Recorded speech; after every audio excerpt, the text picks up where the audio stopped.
Hello, here we are again. Another episode of The Voice of Scientology. If you saw our first episode 1, you got a little idea what this is about, but I'll tell you more here in a second. So for now, that's it. Roll call. Sound familiar? Anybody who's ever been on a course in a Scientology organization knows that. Of course, also staff, they do it. It all starts with those first things. That's it, and then do a roll call. Anyway, welcome, and this is the Voice of Scientology. I'm Dave LaCroix, creator of Scientolopedia. This is a channel that's new, trying to build it, so I'm going to ask you to subscribe, to click like, to comment. All those things help the almighty algorithm so we can build the channel. I'll ask you again later to help any way you can. But what this is about is it's about the subject of Scientology. And it's not about the church or the Sea Org or OSA, fair game, disconnection, all that nastiness. If you come in here out of nowhere, you're probably expecting, horror stories about Scientology. Well, this ain't it, because this is about the subject of Scientology, which is a beautiful thing. We love Scientology here, and there's tens of thousands, I'll say. I don't know how many, if there's 1 million, or how many in the world have gotten benefit out of Scientology, the subject, but that's who we're talking to, and new people interested in the subject. Now, if that triggers you, I'm going to show you something here. I'll get it up. And so here's a warning for you.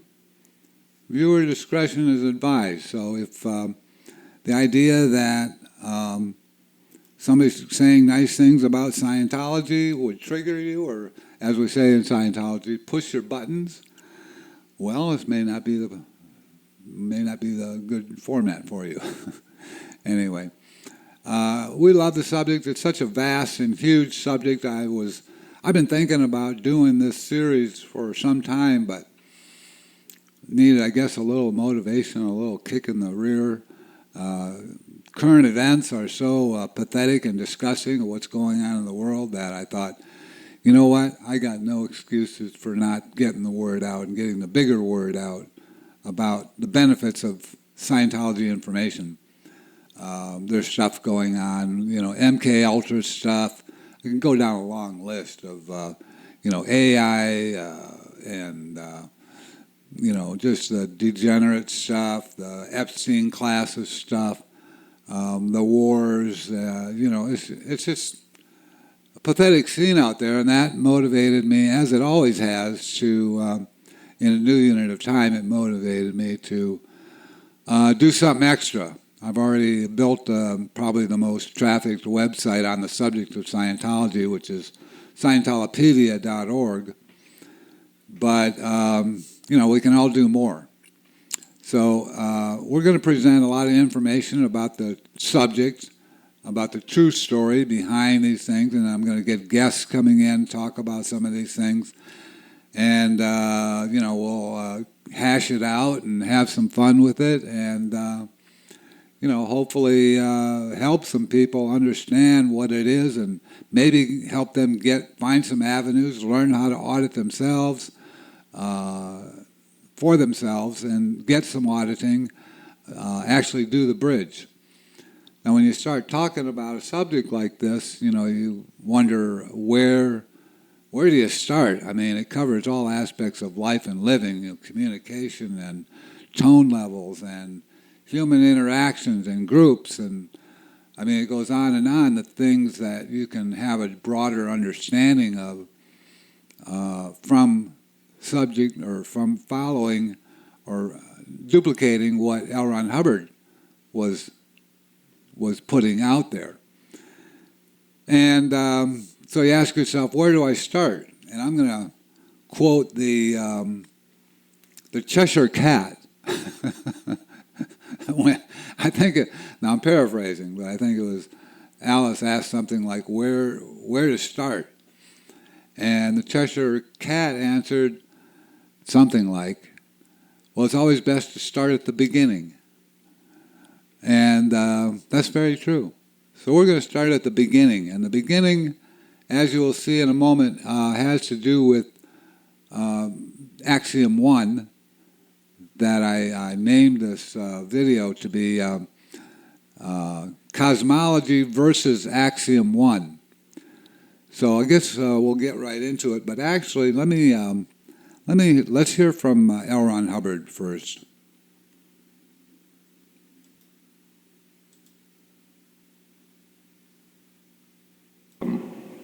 Of therapy down through the ages has kept falling over a fact that the human mind could record when it was unconscious. That fact was not known. As a matter of fact, that's the first thing which people seem to contest in Dianetics. So there's LRH. Now, it's very true that the human mind has the ability to record even when so-called unconscious. And you can understand more about why that is as you go up the bridge or read more about Dianetics and so forth and L. Ron Hubbard's discoveries. But it's started, it was a key thing for him to discover on the trail of understanding our human condition. See, we're in a condition. You may have asked yourself, well, who am I? Why am I here? What is all this? And various people, many, have tried to explain it or come up with answers, and L. Ron Hubbard was one of those. Now, I think, he was probably at the top of the list of people that contributed to our understanding of who we are, what we are, why we are here, what's going on with this physical universe and so forth. So he's very high esteem here in this neck of the woods. But you've got this big ball of subject of information called cosmology that comes under cosmology. And we're going to compare the two, Cosmology and Axiom One. Now, like I said, people are asking themselves, why am I here? What is all this? What's the physical universe? How do we get here? How was it created? And, they've come up with some answers about, where it all started and how it all started. Then they're doing experiments like with CERN, Switzerland, the colliding of particles to try to get down to the smallest particle in existence. And somehow that will explain how life came about, from all these particles colliding and the big band, or big band, the Big Bang theory. But anyway, let me just bring up a definition for you. We've got what is cosmology, and we'll read it together. So cosmology is the study of the nature and origin of and the eventual fate of the universe. The nature, origin, evolution, and eventual fate of the universe. This brings in subjects like astronomy, physics, philosophy. Now this is the part I like. Modern cosmology is dominated by the Big Bang theory, which places the universe's beginning at about 13.7 billion years ago.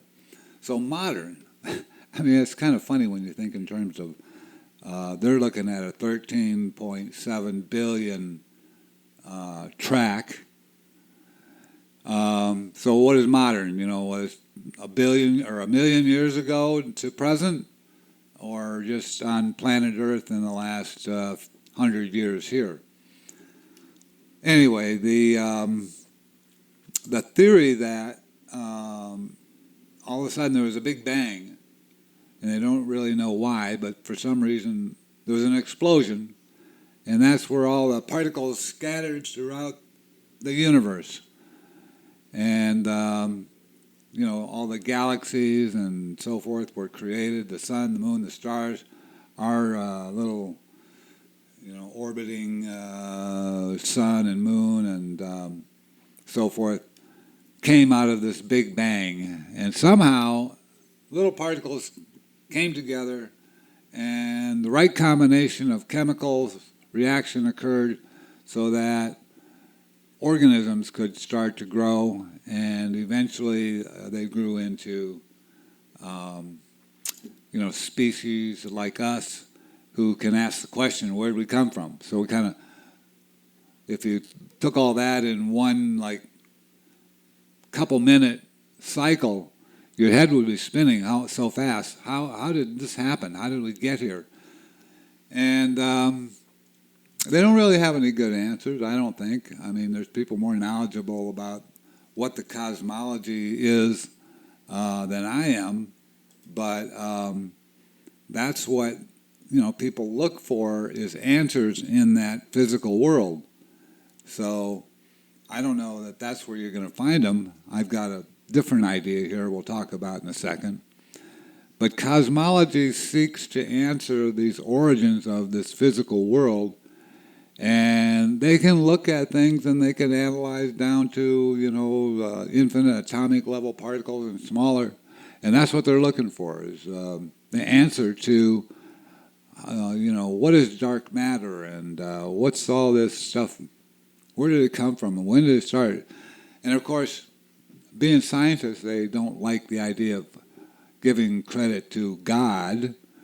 They want to find it in the physical world. Well, I agree with them as far as the traditional religious perspective on, a big guy with holding a staff and flowing white hair sitting on a cloud is kind of silly, in my opinion. But is there intelligent design? That's another little buzzword. Is there intelligent design to all of this? And like I said before, we're starting at the top in Scientology. Is where do we look to get an understanding of how this all sort of came together? Well, and I'll talk more about my own experiences in auditing, what people experience in auditing, but let's look at the definition of a static. Now we should first define the word static, because Axiom One uses the word static. And I'll put that up. So we've got the word static. What is a static? Well, as an adjective, it's having no motion. It's being at rest. Quiescent, that means very quiet, not moving, not doing anything. It's of or relating to bodies at rest or forces that balance each other.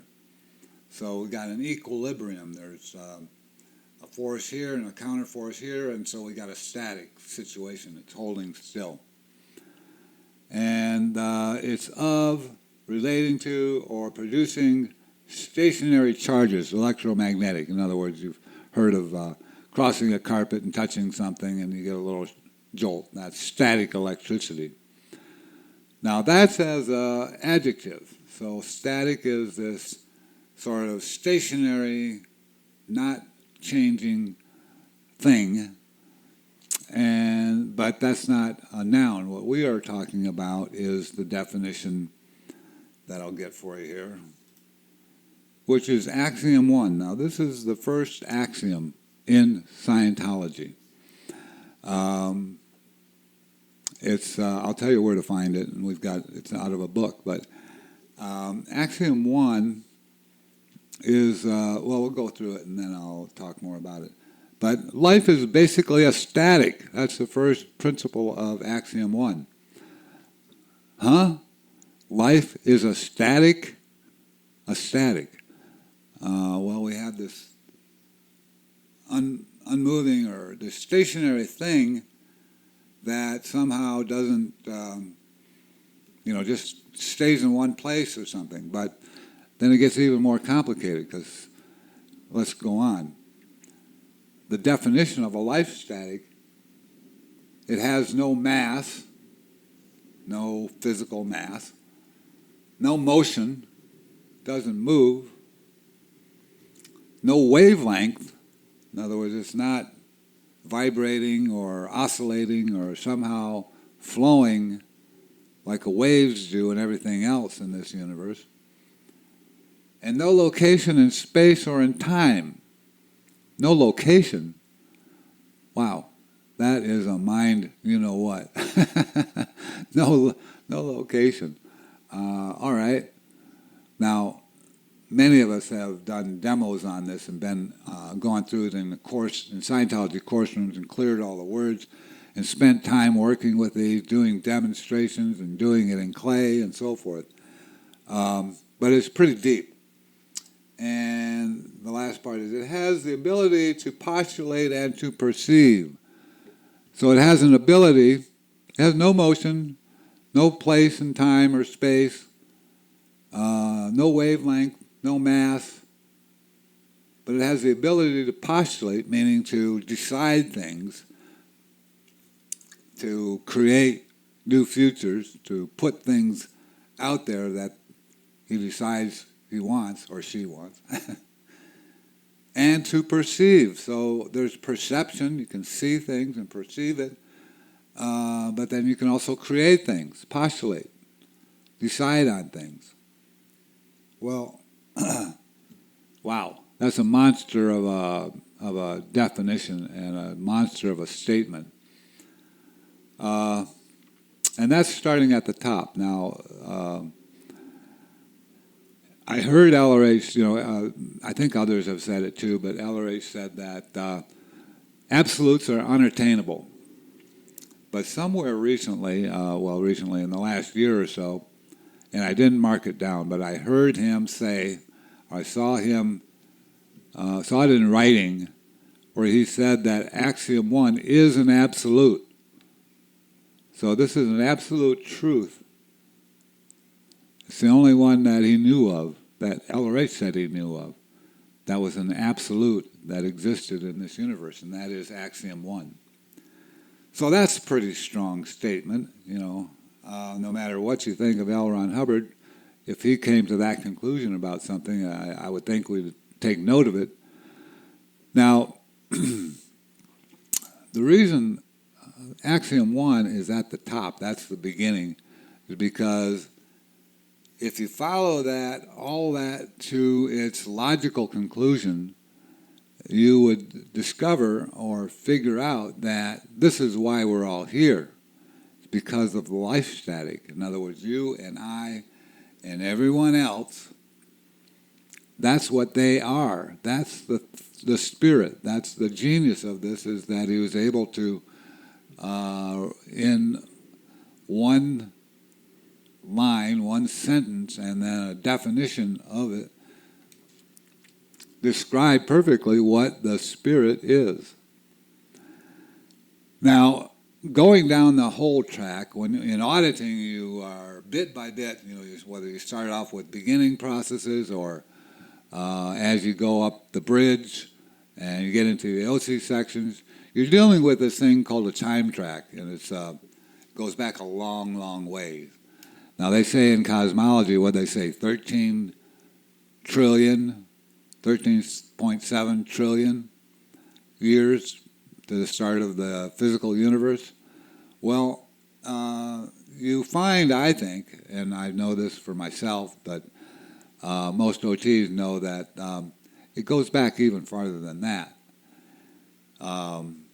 There's universes before this one, things like that. I mean, it's wild. So you don't have to take my word for it. I'm just saying this is the entry point of how you get into understanding not only cosmology, but your own experience and your own existence coming up to today, where you're sitting right now listening to this, but also back through the eons. Now, it occurs to me that it's kind of silly. I see these guys that are, researching how did they make those stone blocks or how did they build the pyramids, and how did they make those stone blocks fit perfectly in Peru and these things.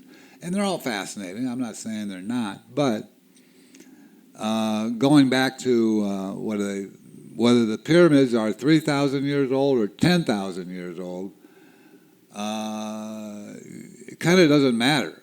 I mean, when you compare that to the whole length of the track, well, it's just no contest as to the right importance that you would put on making a trek.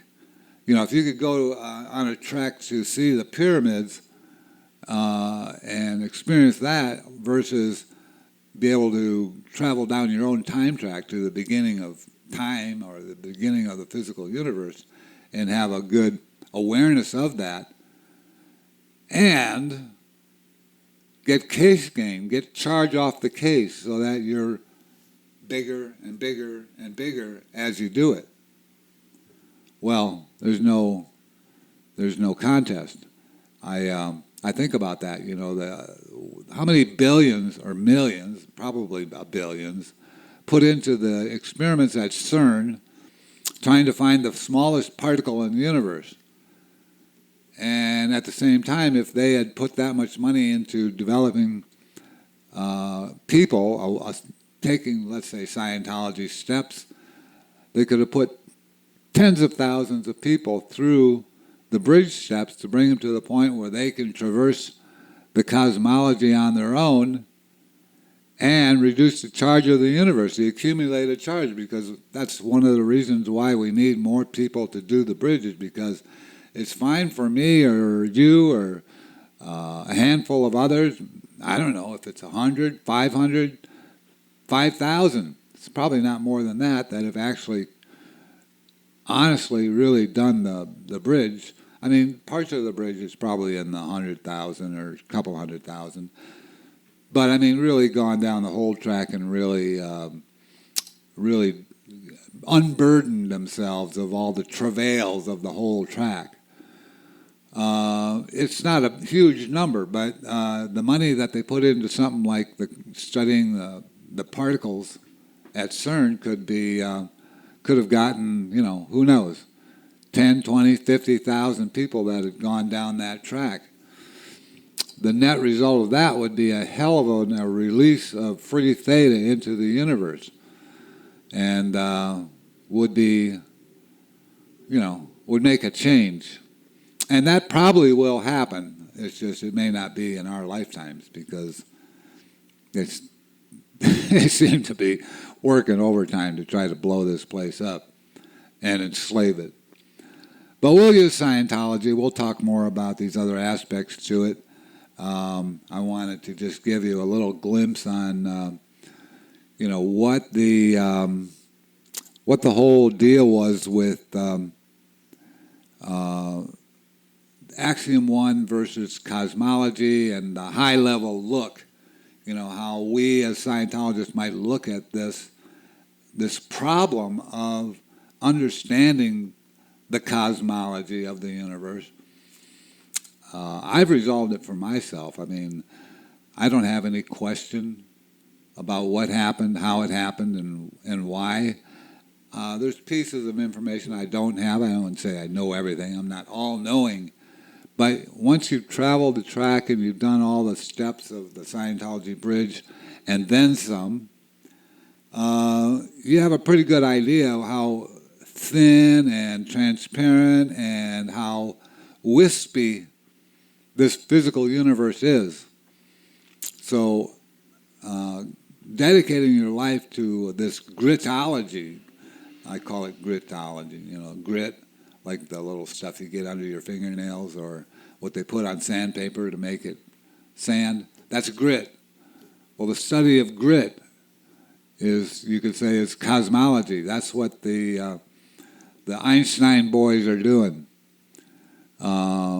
If they knew Axiom One and they applied that to their study of the cosmology, I think that would result in some better physics. Because we don't have flying cars yet, and we don't have things that should be able to be done. And they seem to be done on other planets, so we know it can be done. But anyway, I'm kind of going off on some tangents there. But I wanted to start at the top. If you're interested in Scientology, when you read a book, when you get some information, when you learn how to audit or get some auditing, what you're doing is you're taking layers off so that you have a better view of your track, of your history, of what's gone on, and others too, because it's not just a one flow, it's not a one-way flow. We got in Scientology 4 flows. Stuff that was done to you, things that you did, stuff that others do to each other, and stuff you've done to yourself. Those are 4 flows that things have happened to you in this universe. And the more you unburden all those flows, the more you have a perception of the physical universe that gets more and more translucent, and more thinner and thinner. The universe gets heavier, less heavy, and less heavy. So it's quite an exciting adventure, and this is where you start, understanding that that's what you're going for. And that's another reason why I wanted to start early on in this series of podcasts, because this is what we're going for. You know, I did another series of podcasts a number of years ago, and one of the most popular of those was on the subject of exteriorization. It had the highest views and the most likes and comments and everything else. You can find it. It's on the Scientolopedia YouTube channel, where you found this video. And there's 2-part exteriorization, and we go into that. But that tells me that I know that people are interested in this kind of thing. Back in the day, the Advanced Organization of the Church put out what was called the Advanced Magazine, and they had OTs tell stories about what they ran into in their OT auditing. And there was a lot more connection then to the spiritual side of Scientology, not just about buildings and how many yards of carpet they bought. You know, it was about the spiritual aspect.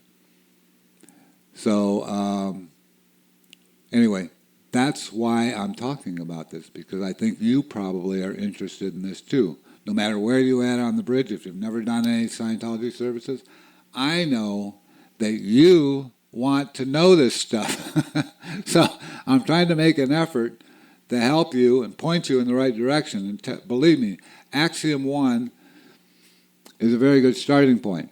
I'll put a link down below that comes out of the book Scientology 08, the numeral 08. And it's on Scientolopedia website. There's other places you can find it. That's a book of basics, and it's in a number of books, actually.